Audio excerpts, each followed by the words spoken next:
이어서 이제 계대 혼인에 관한 말씀을 또 이어서 나눕니다. 4페이지로 갑니다.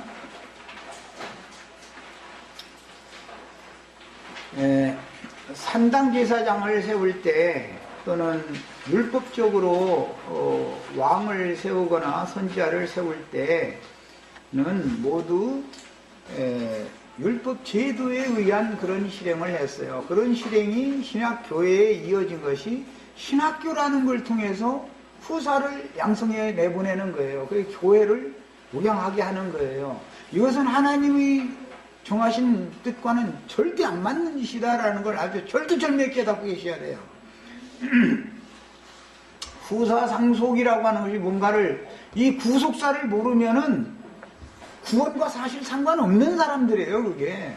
뭐 나는 신부다, 목사다, 이런 소리 벌써 딱 들으면은, 목사님 소리 듣는 것이 기분 좋는 그 사람은 구원받은 사람이라고 할 수가 없어요.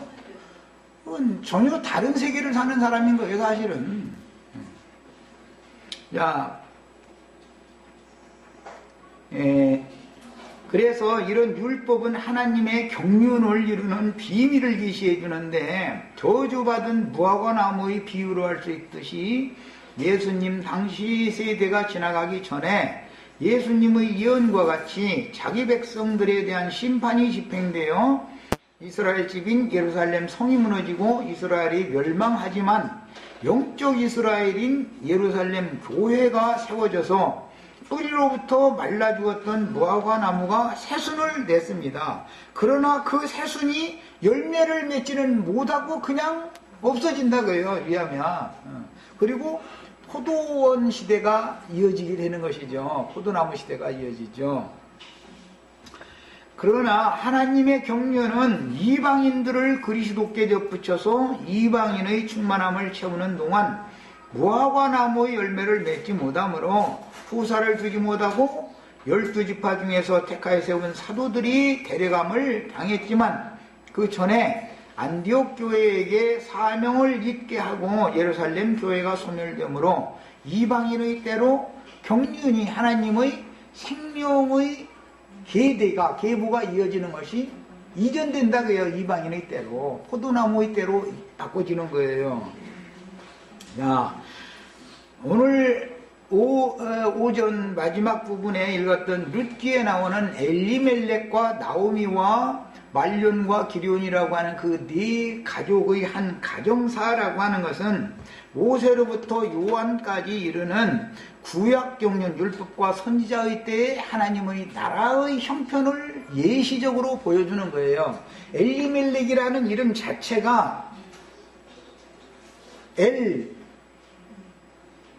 하나님은 멜렉 왕이다 그런 말이에요. 유대인의 하나님은 바로 이스라엘의 왕이었죠. 자, 나오미는 이스라엘 나라를 대표한다 이거예요. 나오미가 낳은 두 아들은 당연히 이스라엘 나라의 기득권을 상속받은 후사들을 상징하는 거예요. 그런데 모세로부터 시작해서 요한에 이를 때 두 아들이 다 죽어버린단 말이야. 자, 그 두 아들이 죽어야 룻기를 통해서 창세기 38장의 예언을 이루는 말씀을 실현해서 땅의 예루살렘이 무너져야 새 예루살렘이 세워지겠죠. 땅의 이스라엘 나라가 멸망받아버려야 참 이스라엘 나라가 세워지겠죠. 그래서 엘리멜렉 가족이 그와 같은 화를 당한 거예요. 그게 하나님의 택한 자들인데 왜 그렇게 그런 연단 과정을 거쳤겠어요.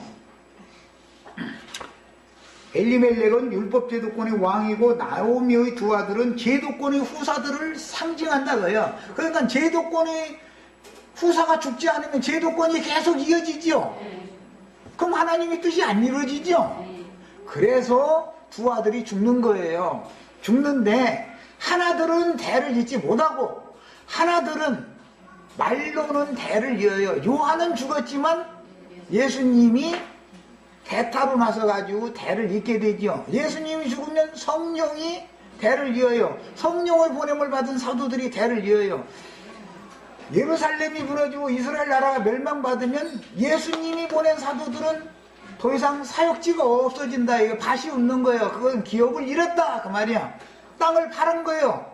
땅을 언제 찾아? 희년이 와야 찾는 거예요. 자, 그러면 그 희년이 찾는 기간이 이방인의 때다 그런다 이 말이에요. 희년이 되면 잃었던 기업을 찾을 수가 있어요. 그래서 토지 무르기를 한다 그래요. 이게 레위기 25장에 나오는 율법의 실현이요. 야, 그러니까 이스라엘 12지파를 혈통적으로는 끝냈지만 영적 제자들 12사도들이 대를 이었을지라도 그 12사도들이 이방인의 때까지 사역을 잊게 하는 것이 아니라 성령께서 안디옥 교회를 통해서 별도로 세운 사도들을 통해서 계보가 다시 이어진다 그 말이야. 자, 그 기간 동안은 베드로와 야고보와 요한으로 대표되는 예루살렘 교회는 기업을 잃게 된다 이거예요. 언제 되면 드물릴 수 있다고요? 희년이 와야 돼. 희년이 오면 기업을 물을 수가 있어. 그때는 무르는 자들이 있어. 무르는 자들이 룻기에서는 보아스였어요. 계시록에서는 인마진 이스라엘 12지파의 하나님의 종들이 세움을 받게 된다 이거예요. 그들은 기업 물을 자들이다 이거예요. 그들에게 바톤을 우리들이 넘겨줄 것이다 이 말이에요. 이렇게까지 얘기하면 한 시대를 그러면 말 다음 시대를 이어갈 사람들한테 우리가 지금 바톤 넘기느냐. 요한이 예수님한테 바톤을 넘긴 것처럼 반드시 어느 시대든지 한 시대가 끝날 때는 전 시대도 살고 후 시대도 사는 다리 역할을 하는 사람들이 당연히 필요한 거예요. 그런 사람들이라서 후사라고 그래요. 후사가 있어야 대를 이을 거 아니에요. 하나님은 때를 따라서 우주를 경영하시기 때문에 시대를 정해놓고 어떤 일을 하시니까 여기에서 여기까지는 어떤 시대인데 이 시대에서 다음 시대로 넘어가려면 여기에서 여기로 넘겨주는 사람들이 있어야 된다 이거예요. 이것은 계시가 필요해. 이제 문제는 우리는 이런 후사를 추구하는 거예요.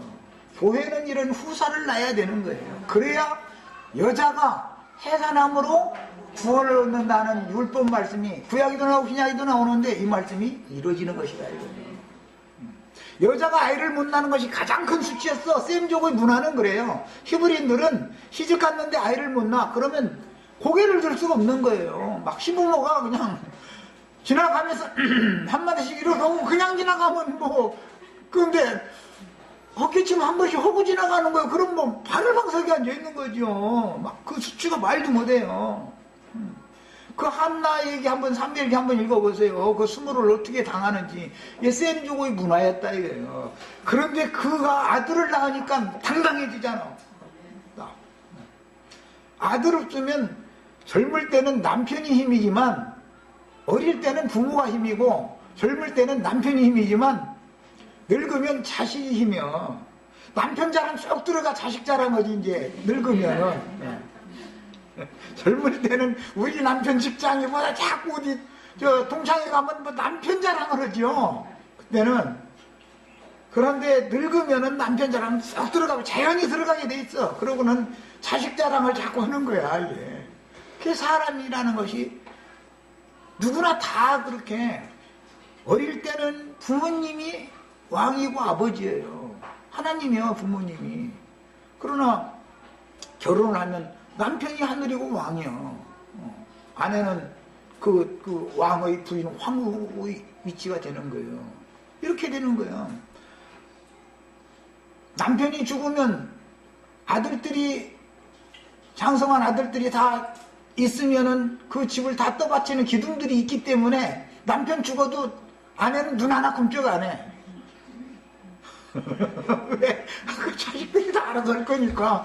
그런데 문제는 아들은 홀 어머니한테 잘 효도하고 싶은데 며느리가 생각이 다르네.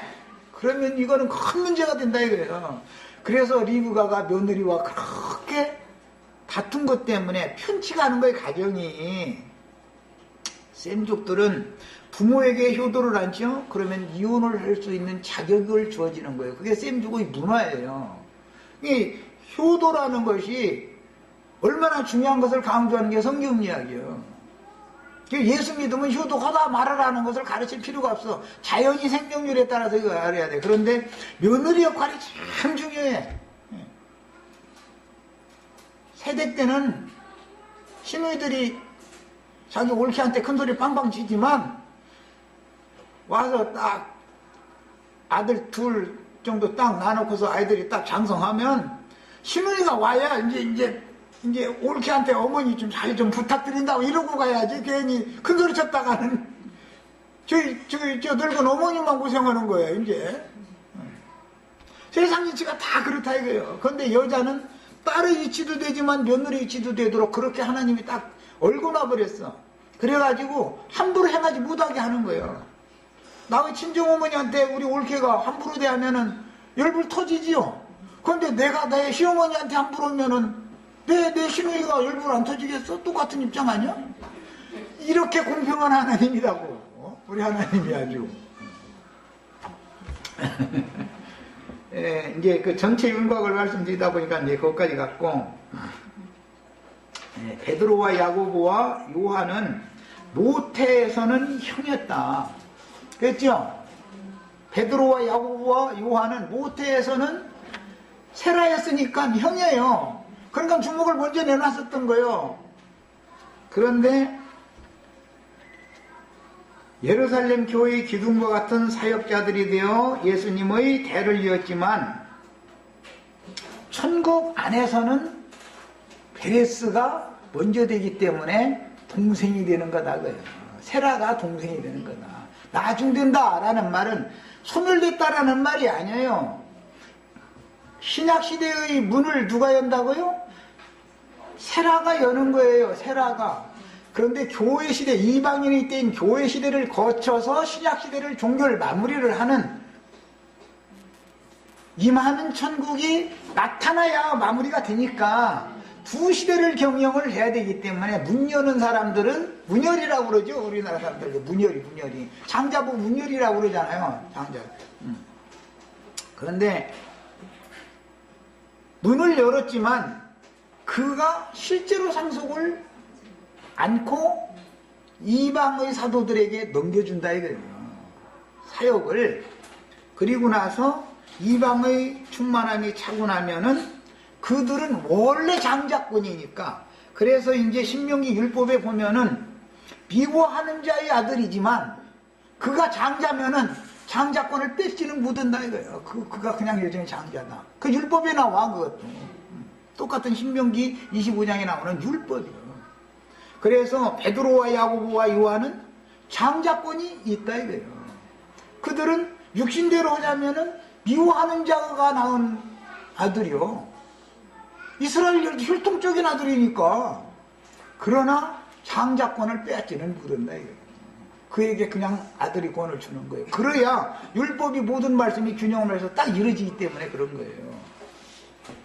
베레스는 그러니까 신약의 교회 시대에만 장자권을 먼저 받는 것이고 나중에는 베드로와 야고보와 요한으로 대표되는 12지파가 다시 장자권을 회복을 하게 되므로 가나안 땅에 기업으로 상속받기 전에 요단강 동편에서 두 지파반이 기업을 미리 약속으로만 받아두죠.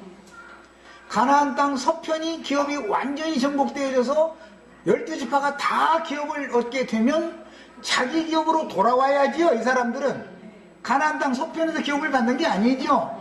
이미 예표적으로 이게 여러 방향으로 이렇게 예표가 돼 있는 것이다. 또 율법에는 여자가 딸을 낳는 경우에는 부정의 기간이 2번 지나는 거예요. 40일이. 그러나 여자가 아들을 낳으면 부정의 기간이 40일 한 번으로 딱 끝이는 거예요. 이런 것이 율법으로 여러 모양 여러 부분으로 하나님의 경륜을 지금 다루고 있는 것이다 이런 말이에요. 그러니까 흔히 말하는 천년기간의 왕국이 있냐 없냐 이런 소리 한다는 건 사실은 무지에서 그런 소리를 하는 거예요. 무지에서. 세상 나라가 주와 그 그리스도의 나라가 되지 않는다면 우리가 예수 믿을 필요 없어요. 우리가 세상에 무슨 소망이 있어요? 형제 자매님들 누가 장관을 시켜줄 거예요? 국회의원을 시켜줄 거예요? 하다못해 무슨 높은 어떤 그 공직에 세워가지고 편안하게 먹고 살게 해줄 거예요. 다 몸으로 때워서 살아야 되는 지체들만 있으니까 내 말 알아들을 거예요. 그런데 이것이 축복인 줄만 알아. 이것이. 그래야 주님을 자꾸 의지하고 바라보는 거예요. 기도를 쉬지 않게 하는 거예요. 쉬지 말고 기도하라고 그러는데 기도거리가 없으면 기도를 않게 돼 있어. 그거는. 기도거리 주시야만 쉬지 말고 기도하라는 말씀을 이룰 수 있는 것이지, 내가 그냥 쉬지 말고 기도하려고 막 의식적으로 한다면 기도가 나와? 기도 안 나오다 보니까 방언은 다 엉뚱하고 쉬얼라 하다가 한참 있다가 주여 철야 기도할 때 그거 하다가 또 방언은 다 쉬얼라 한참 하다가 뭐 이러다 날 새고 와서는 잘 쉬어야 했다고. 그거 얼마나 가증한지 드는 거요. 기도거리가 항상 있는 거 감사하셔야 돼. 주님의 왕국이 실현되는 거에 대해서 기도하셔야 돼요. 그 다음에 포도원으로 상징되는 이방인들의 교회에서 추수가 끝나면 반드시 무화과 나무는 부활되고 이스라엘 12지파의 때가 돌아오므로 새 예루살렘으로, 예루살렘이 드디어 구속된다 이거예요. 예수님 때 예루살렘이 구속되기를 그렇게 기다렸죠. 그런데 그때는 예루살렘이 구속되는 게 아니라 망해버리잖아요. 일단 무너졌다가 다시 세워져야 된다. 완전하게 영적인 예루살렘이 세워져야 무너질 수 없는 것이죠. 이렇게 이루어져야 돼요. 그러므로 창세기 38장 내용은 신명기 25장 5절로 10절의 율법이 되고, 다시 룻기에서 적용하여 혈통적인 이스라엘 12지파의 구속사는 창세기 38장이 계시하는 것이고, 룻기에서는 이방인들의 구원을 의도적으로 구속사를 이렇게 적용을 같이 해놓고 있다. 이런 거에 대해 이해를 잘 하실 수 있어야 되겠어요. 남편의 형제된 의무를 행할 것이요 그랬는데, 계대 결혼 의무를 다하라는 율법인데, 계대 결혼이라 하면 만일 결혼한 형제가 후사가 없이 죽은 경우에 다른 형제가 형제된 의무로서 앞서 죽은 형제의 과부된 아내인 형수와 결혼하는 제도를 가르치는 말이에요. 룻기에서 보겠습니다. 4장 3절부터 10절을 읽겠습니다. 룻기 4장 3절부터 10절. 보아스가 그 기업 물을 자에게, 보아스보다 더 가까운 근족이 있었죠. 기업 물을 자라는 것은 토지를 물을 의무를 가진 자 뿐만 아니라 그 토지를 자기의 것으로 상속도 받을 수 있는 거예요. 기업 물을 자에게 이르되 모압 지방에서 돌아온 나오미가 우리 형제 엘리멜렉의 소유지를 팔려 함으로. 이제 돌아왔는데 농사질 사람도 없고 노인 과부하고 젊은 과부만 둘이 떨렁왔으니 이 땅이 있어야 어떻게 땅을 다스릴 수 없잖아요. 그러면 땅을 다스릴 수 있는 남자가 필요한데 할 수 없으니까 땅을 내놓은 거예요. 이제 공개적으로 땅 살 사람 사라. 그러면 누가 사야 되냐면 반드시 이스라엘 사회에서는 근족이 사는 거다 이거예요. 남은 다른 지파는 살 수 없어. 기업이 이렇게 어느 지파의 기업이 감삭되거나 어느 지파 건 더해지거나 이런 것을 무더기 해놨기 때문에 당연히 근족이 살 것을 알고 나오미가 땅을 내놓은 거예요. 그런데 이미 룻이 이삭 주스러 갔는데 보아스라는 사람 만났다는 얘기를 나오미가 듣고 나서, 그래 그 사람이 우리 기업물을 자격이 있는 가까운 근족이니까 그럼 오늘 그 타작마당 거기서 장막 쳐놓고 거기서 잘 거야 아마. 그럼 너 발치로 들어가서 같이 밤을 새우면은 그 보아스가 너한테 어떻게 하나 다 일러줄 거다. 하라는 게 한 거예요 지금 룻이. 예.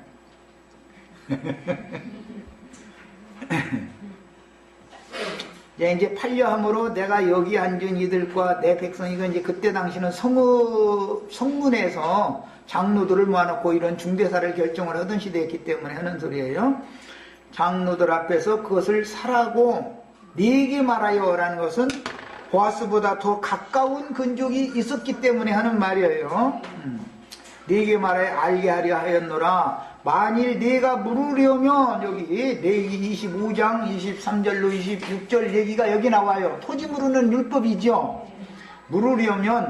물으려니와 물은다라는 것은 팔았는데 아차 내가 그거 잘못 팔았네 싶으면 가서 산 사람 보고 그 물러달라고 돈을 그 대신 얼마를 더 줘야죠. 위약금을 줘야 되잖아요. 예, 이것이 유대인들의 율법이에요. 잘못 팔았으면 또는 잘못 샀으면 물을 수가 있어요. 그런데 위약금을 줘야 되는 거예요. 그 본물값만 주는 게 아니고 당연히 이게 이제 율법이요. 그런데 여기서 물으는 것은 지금은 토지 기업을 물으는 이야기를 하는 거예요. 만일 네가 물으지 아니하려거든, 이 말은 근족은 상속자를 남겨두지 않고 죽었으면 근족이 그 죽은 근족의 기업을 상속받을 수 있죠. 상속권이 있어요. 그런 권리가 있음과 동시에 당연히 다른 사람이 사지 못하도록 자기가 그것을 물을, 어차피 자기 기업이 되는 거니까 그것을 물을 의무가 있단 말이야. 그게 이제 히브리인들의 이제 생활이니까. 그래서 네가 물으려니와 만일 네가 물으지 아니하려거든 내게 구하여 알리하라. 네 다음은 나요 그 외에는 물을 자가 없느니라 하니 그가 이르되 내가 물으리라 하느니라. 처음에는 이제 물으겠다 그랬어요. 보아스가 이르되 네가 나오미의 손에서 그 밭을 사는 날에 곧 죽은 자의 아내 모압 여인 루색에서 사서 그 죽은 자의 기업을 그의 이름으로 세워야 라고 그랬나. 이름으로 이어줘야 된다. 이게 창세기 38장에서부터 나오는 이름을 이어주는 얘기예요. 계속 이름을. 응? 그 이름으로 기업을 세워줘야 된다. 그러니까 엘리멜렉의 기업이 지금 무너져 있는 중이죠. 그 기업을 다시 이렇게 세워줘야 된다. 이제 이런 말이에요. 그러니까 이것은 가문을 세워주는 얘기죠. 상황으로 보면 이름으로 세워야 할지니라 하니 그 기업 물을 자가 이르되 나는 내 기업에 손해가 있을까 하여 나를 부르지 내가 부르지 나를 위하여 부르지 못하겠노라 라고 이 생각이 다 바꿔져 버렸어. 왜냐하면 야 이방 여자 룻을 네 아내로 그 기업을 나오미의 기업을 하려면 나오미를 사야 되는데 나오미는 늙었으니까 뭐 살 필요도 없으니까 안 되는 일인가. 그 며느리를 사서 응?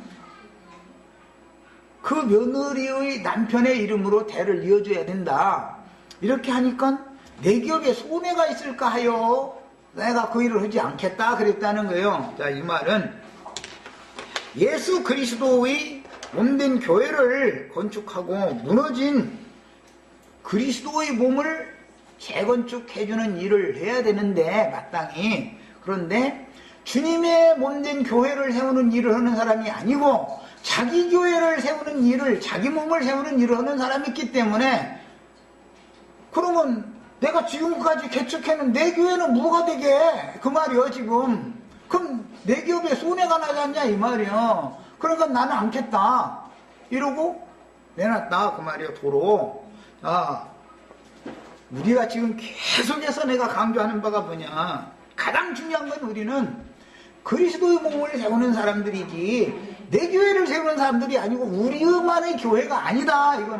이것은 그리스도의 몸을 세우는 거다. 우리는 주님의 몸된 교회를 세우는 사역을 하는 거다.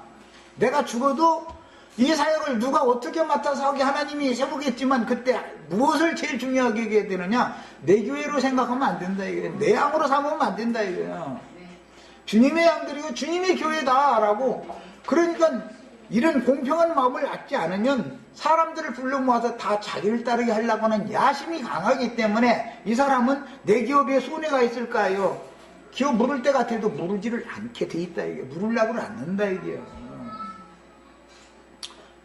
주님의 몸된 교회를 건축하는 주님의 집을 다시 일으켜 무너진 주님의 집을 다윗의 장막을 다시 이렇게 세우는 사역을 하는 사람과 자기 집을 세우는 데만 혈안이 된 사람과는 전혀 아무리 나오미의 근족이라 할지라도 사역 자체가 다르다 이거예요. 생각이 자기 몸만 세우는 자들은 세상 없는 많은 무리를 모아가지고 뭘 별거를 다 하고 세계 선교 무슨 총회장 다 했어도 사실은 하나님의 경륜을 모르는 무지한 자들이다 이거예요. 그것은 주님의 몸된 교회가 아니에요. 하나님의 뜻이 아니야. 구속사 밖에 있는 사람들이나 그런 짓을 하는 거예요. 성경을 알면 감히 그런 짓을 두려워서 못해. 그게 알고 보면은 음력교회를 세우는 짓을 하는 거다 그런 말이요. 사실은 짐승의 몸을 세우는 거거든. 영적으로 이걸 볼 때. 그러니까 그들의 교회에는 사탄이 보좌를 딱 정해버린다 이거예요. 사탄이 교회를 점령해버린다 이 말이에요.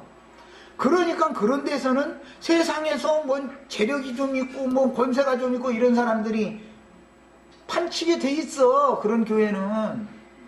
그건 주님의 교회가 아니다 이거예요. 이런 불쌍한 과부들의 교회 된단 말이에요. 세상에서 소외당하고 버림받은 사람들, 의지할 데가 없는 사람들을 구원을 하는 것이 주님의 구원인 것이지, 세상의 기득권자들 불러다 놓고서 큰소리 치는 건 주님의 교회가 아니다 그 말이요. 이런 것을 알아야 돼. 성경 이야기를. 요즘에 우리 창세기 강의 열심히 외국에서도 듣고 뭐 어떤 목사님들 몇 분 듣는 분들 계신데 정신 좀 차려 좀 제발들.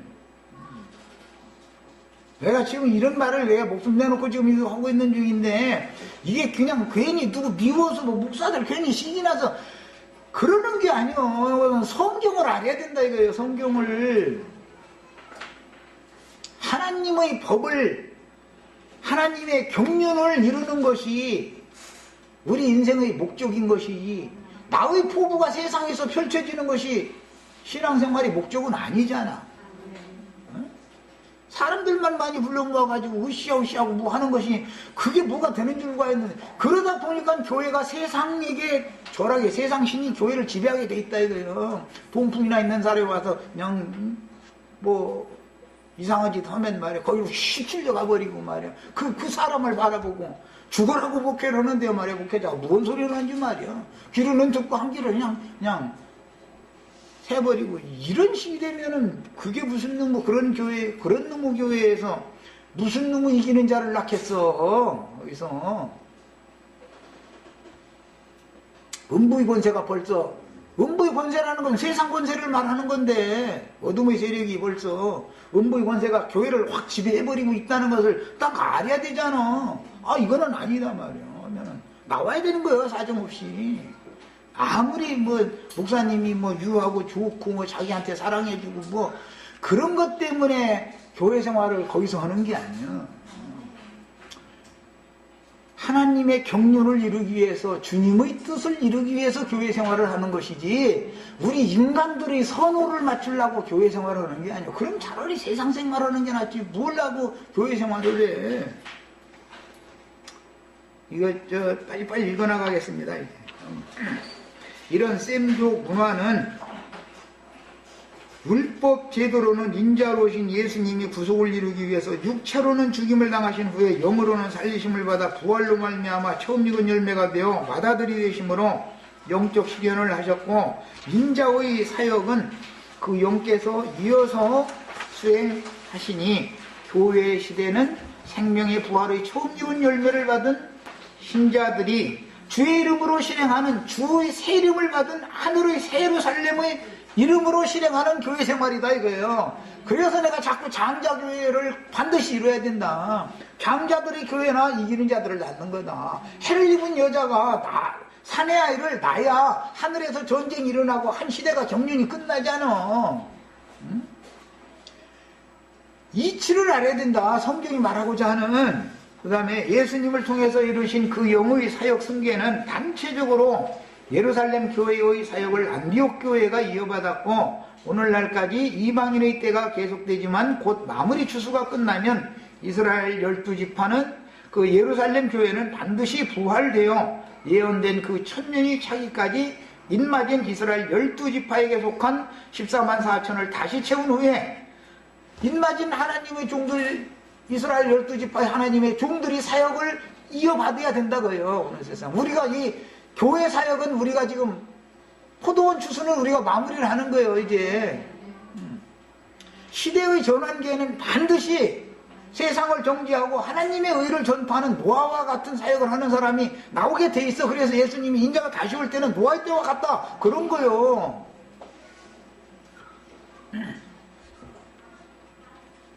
그 다음에 그 이름을 끊어지지 않게 할 것이라는, 제일 중요한 것은 예수 그리스도 이름이 끊어지면은, 교회 중에서 그리스도 이름이 끊어지면 하나님의 성경이 이루어지지가 않는 것이다. 이게 그리스도 이름은 절대 끊어지면 안 되는 거예요. 예수님의 이름은. 그 다음에 계획 결혼의 가장 큰 목적은 하나님의 자손이 생육하고 번성해야 하므로 이스라엘의 장자 가문이 대가 끊어지는 것을 하늘의 저주로 여겼고, 우리 민족은 셈족의 후예이기 때문에 장손 며느리라는 것은 번뇌가 굉장해요. 장손 며느리는 지체 자손들 하기는 그렇게 그 민족 문화가 그렇기 때문에 다 휘어잡게 돼 있어. 처음에는 중구난방인 것 같지만 시간이 조금 지나면은 벌써 장형의 그 형수 앞에는 동생들도 깜짝 놀라는 거고, 더구나 그 작은 동서들은 형님한테 덤볐다가는 그 시어머니한테 덤비는 거랑 똑같이 취급당하는 거가 안 되는 거는, 이게 셈족의 문화예요. 이것이 하나님이 정한 질서다 이거예요. 질서. 시간 지나면 다 장손 며느리가 지체 그 며느리들 휘어잡게 돼 있어. 가만 놔둬도. 신께서 그런 질서를 세워놨기 때문에.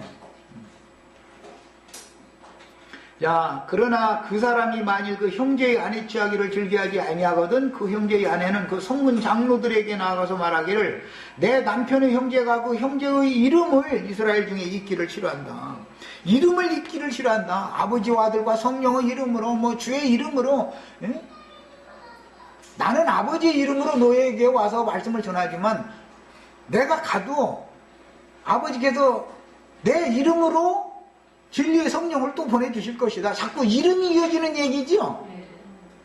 이름을 잊는다라는 것은 하나님의 신의 성품과 그분의 형상, 그분의 얼굴, 뭐 영광 여러 가지로 이제 출애굽기 그 33장에 보면 여러 가지로 표현이 됐는데, 하나님의 이름이라는 게 하나님의 성품과 그분의 인격을 말하는 거 아니야.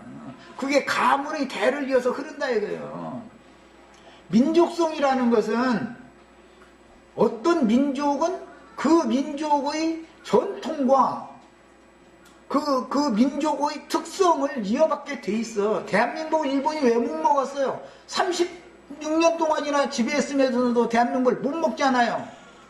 왜 그러는 거예요? 한민족의 전통과 문화가 있기 때문에 이것까진 정신세계만큼은 못 먹는 것이거든. 군합발로 짓밟았다 해가지고 해결되는 문제가 아니거든. 그래서 이 정신세계가 살아있는 민족은 반드시 부활되게 돼 있는 거예요. 이스라엘도 그래서 부활된 거예요. 이스라엘도 시오니즘이라는 게 그런 거잖아. 야, 그러면 이제 그 큰 며느리가 동생을 가서 성읍 장로들한테 가서 고발할 수 있는 권이 있다 이런 말이에요. 지금 이게 이 동생은 여기에서 당연히 할 얘기를 또 할 수가 있어요. 장로들한테 우리 형수가 형과 불화가 잦았을 뿐 아니라 우리 부모님에게 불효를 한 것이 이런 증거가 있다. 그러면은 그 여자가 돌에 맞아 그냥 불살라 이제 죽여야 되는 거예요. 그냥 음행한 것이 아니니까 돌에 맞아 죽어야 되는 거예요. 법정을 속이려고 온 거 아니에요. 지금 말하자면 법정에서 위증하면은 벌 받죠. 그래서 이 셈족은 며느리가 들어와서 시어머니와 자꾸 다투고 불화를 일으키면은 그건 쫓아내도 상관이 없는 거예요. 그리고 다른 여자를 들이셔도 꼼짝 못하는 거예요. 그게 셈족의 문화였었어요. 그런데 그런 사유 또 뭐 형님과 사는데 보니까 말이에요. 좀 마땅치 않은 짓을 몰래 하고 다녔다. 밤에 그냥 밤이슬 맞으러 자꾸 다녔었더라. 뭐 아니 이런 증거를 딱 대면은 그 여자는 불 맞아 죽는 거예요. 이제 그 자리에서. 아니 뭐 밤이슬 맞으러 다녔다 그러면 불 살라 죽이는 거지 그거.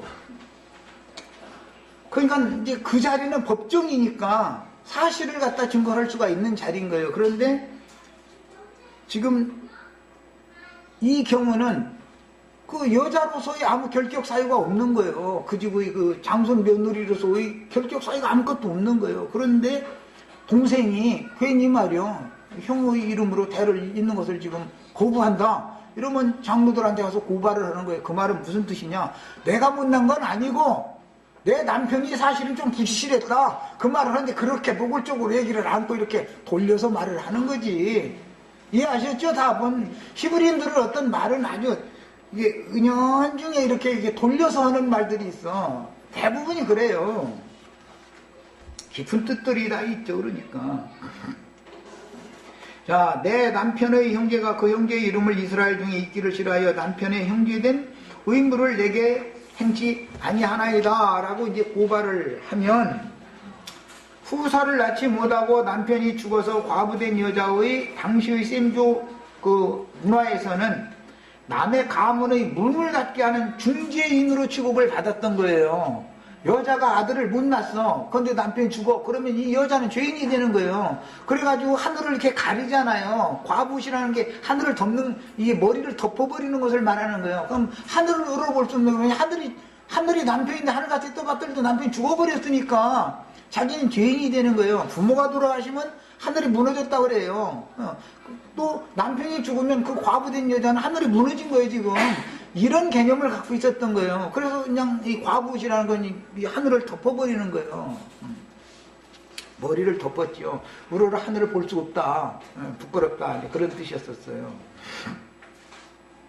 야, 형제가 자신에게 들어와서 자식을 낳게 되면 전남편으로 인하여 당한 시부모와 사회로부터 떳떳하게 될 수가 있지 않냐 이 말이에요. 전남편에게선 자식을 못 낳았어도 동생을 통해서 자식을 낳으면 여자 잘못이 아니었죠. 증명이 딱 되는 거예요. 열매가 있으면 이제. 그래서 양편에 다 권리를 주는 거예요. 이렇게 이 이스라엘의 율법이랑 이렇게 공평해야죠. 하나님의 법이니까. 그래서 사람들이 이런 걸 읽어도 이게 무슨 뜻인지를 모르니까 문제지. 야, 그렇게 되면 그 성읍 장로들은 그를 불러다가라는 것은 근족을 불러다가 그 말이에요. 형제를 불러다가 이를 것이며 그가 이미 정한 뜻대로 말하기를 내가 그 여자 취하기를 즐겨 아니하노라 하면, 이것은 엘의 동생이 그랬었죠. 자기 형에게 자식 나봤자 내 자식이 안 되고 뭐 형의 자식 될 텐데 하니까 뭐 땅에 설정했다는 거잖아요. 그러니까 그걸 악하게 봐가지고 그것도 죽여버렸다는 거예요. 하나님께서는. 이건 무슨 뜻이요? 하나님은 생명의 대를 이어서 그 이름이 끊어지게 하는 것은, 장손의 이름이 끊어지게 하는 것은, 맏아들의 대가 끊어지는 것은 하나님의 뜻이 아니다 이거예요. 이건 무슨 뜻이요? 부활하신 그리스도 이름이 끊어지는 건 하나님의 뜻이 아니다 이거예요. 절대로 이것은 반드시 이어져야 된다 이 말이에요. 야, 그래서 계대의 결혼을 거절당한 여자의 소송이 그 성읍 장로들에게 접수되면 재판관들은 곧 법정을 개정한 후 피고를 소환하여 여자의 소송 내용이 사실인지 여부를 신문을 할 의무가 있는 거예요. 그러니까 그 상대방 그 형제를 불러다가 놓고 이 여자에게 무슨 결격 사유가 있느냐를 물어보죠, 당연히. 그런데 결격 사유에 대해서 증거를 대지도 못하면서 지금 이 룻기에 나오는 그 가까운 근족처럼 내 기업에 손해가 있을까 하여 이렇게 나오면은 이것은 이제 그 기업을, 형제의 기업을 상속할 수 있는 권리를 박탈당해버린다 이거예요. 즉 그리스도의 기업에 참여할 수 있는 권리를 박탈당한다 그 말이야. 이렇게 되면 왜? 이 생에 사는 동안에 자기 기업을 세워가지고 지가 영광, 뭐 존경, 뭐 11조 헌물까지 되고 하여튼 모든 걸 지가 다 받아서 사드렸는데 천국에서는 기업이 끊어지는 건 너무 당연한 것이죠. 뭐 말 것도 없죠. 이것이 그리스도 심판 때의 공정한 판결이다. 야, 그 이제 장로들인 성읍 재판관들의 율법 준수 명령에 불순종하는 근족에 대한 게 율법인데, 여자가 전 남편의 아이를 낳지 못한 사실로 인한 수치를 면할 수 있는 방편이 되는 율법이 유효하듯이 여자의 전 남편의 형제도 그녀와 혼인할 수 없는 정당한 사유가 있는 경우에는 당연히 그의 사유도 인정을 받는 거예요. 이 법정이라는 그렇게 하는 거예요. 그런데 지금 룻기에 나오는 이 더 가까운 근족은 자기 기업을 세우는 것에 관심이 있지. 응? 엘리멜렉의 기업, 즉 예수 그리스도의 하나님의 맏아들의 기업 그 이름을 이어주는 거에 대한 관심이 없는 사람이다 그 말이잖아. 그러니까 지금 예배당 목사님들이 다 무한 짓을 하는 거예요. 늦게 말하자면 가까운 근족이지 하는 짓을 지금 하고 있는 거 아니야. 전부 자기 교회 세우고 있는 거예요. 그래서 예를 들어서 그 형수의 품행이 바르지 못하다든지 부모님께 효도를 하지 않는 여자라든지 가난한 여자로서 부모님과 불화를 일으키는 여자라면 동생은 당당하게 그녀를 아내로 맞을 수 없는 이유를 밝히고 정숙한 다른 여자를 취하여 아들을 낳아서 형의 이름으로 대를 이어줘야 되는 거예요. 이제 어쨌든 간에 자기 이름을 이게 대를 잇게 하는 게 아니야. 그리스도의 이름을 대를 잇게 해야 되는 거예요. 그런데 여자가 아내 될 아무런 결격 사유가 없는데 유다의 둘째 아들 오난과 같이 자신의 장자를 자신의 것으로 삼지 못하고 형의 것으로 입족하고 형의 가문해 주는 것이 싫어서 형수에게 들어가는 것을 거부하는 경우는 하나님의 생명의 법을 범하는 중대한 범죄입니다. 이게 사역자가 그리스도의 몸을 세우는 사역에 대한 이상이 없으면 자기 교회를 세우면 자기 교회를 세우는 그 사역을 하는 사람들이 예배당에 가면 우리 교회라고 우리 목사님이라고 그러지, 우리는 주님이 몸된 교회를 세우는 이런 신앙생활을 한다라는 말을 하면 이게 무슨 소린지조차도 못 알아들어. 잘 이름을 부르면 우리 목사님 설교 좋다고. 우리 목사님이 설교를 준 게 아니라 주의 성령께서 계시를 해주심으로 그 목사님이 그렇게 설교를 한 거지. 그 목사님이 뭐야? 목사라는 건 인간일 뿐인데 하나의. 야, 모든 영광은 주의 이름께 돌리는 거예요. 주의 이름으로 교회 생활을 우리는 하는 거예요. 주의 이름으로 상속받는 거예요.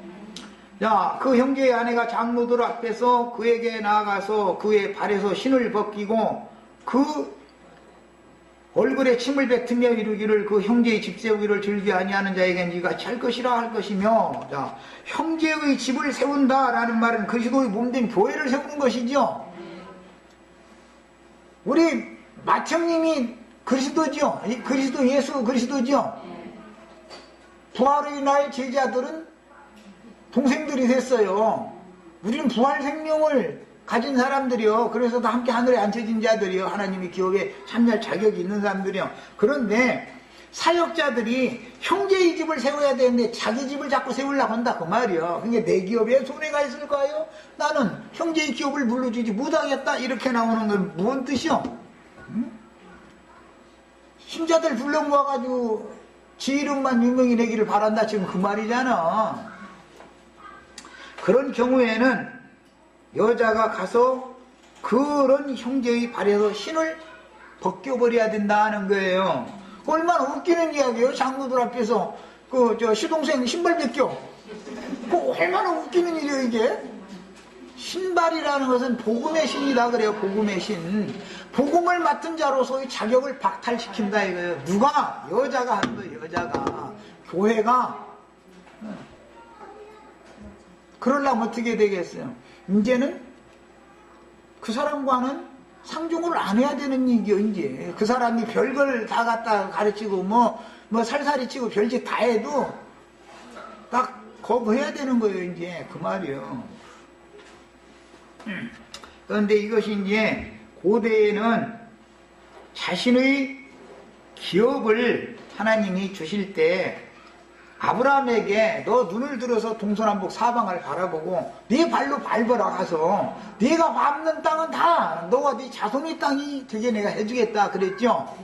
자, 신발이라는 개념은 그래서 땅을 밟는다라는 의미가 있었어요. 그가 그 신을 신고 그 땅을 밟으면 그의 것이 되는 거예요. 야, 땅을 밟는 얘기는 요즘에 땅 밟기 한다고 문제를 많이 일으키는데 뭘 알고서 땅 밟기를 왜 하지? 주님께서 땅끝까지 나가서 복음을 전파해라라고 복음을 맡겨서 보내시면 그들이 나가는 곳마다 그들의 기업으로 주신 땅이 되는 것이죠. 이 말이란 말이야. 땅을 밟는다, 정복하고 밟는다라는 말은 전도를 해서 그리스도께서 그 땅의 주인인 것을 선포하고 확증시켜 놓는 사명을 잘 행한다? 그 말이야. 그런데 지금까지 이 자기 기업만 생각하던 사람 발에서 신발을 벗겨버렸다라는 말은 너는 전도자로서 자격이 이제는 이걸로 끝이다. 그런 뜻이다. 이런 말이야. 예, 다 이제 못했는데, 시간이 됐으니까 못했는데, 나머지 부분은 꼭 다 읽어서 성경이 말하고자 하는 의도를 정확하게 이해하고 깨달으시기를 바랍니다. 마칩니다.